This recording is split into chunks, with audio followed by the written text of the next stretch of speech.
Magandang balita sa mga gusto magtrabaho abroad. Nangangailangan ngayon ng South Korea ng 100 Pinay caregiver.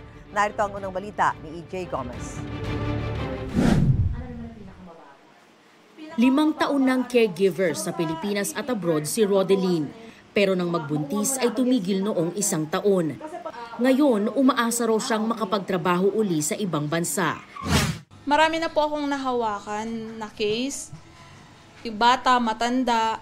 Dito ko po kinukuha yung pangpaaral ng anak ko, tsaka yung pang-araw-araw naming gastos.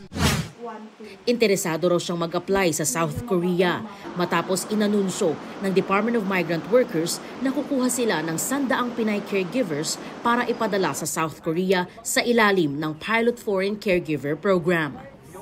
Sino mang makakapasa ay matutoka sa pag-aalaga ng mga sanggol at bata, pag-alalay sa mga buntis at pag-aasikaso sa mga gawaing bahay.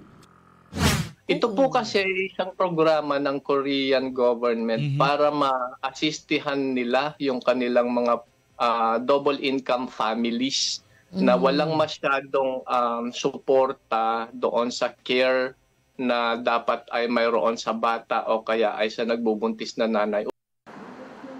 Government to government ang proseso ng recruitment. Ang online registration para mag-apply bubuksan mula May 9 hanggang May 10. Makikita sa website na ito ng DMW ang kabuang qualifications at requirements.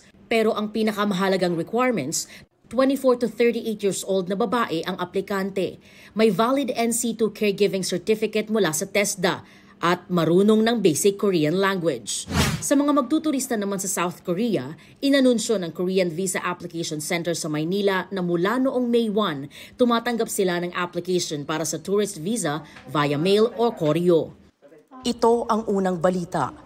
EJ Gomez para sa GMA Integrated News. Mga kapuso, para una ka sa mga balita, mag-subscribe sa GMA Integrated News sa YouTube. Sa mga kapuso abroad, subaybayan niyo po kami sa GMA Pinoy TV at sa www.gmanews.tv.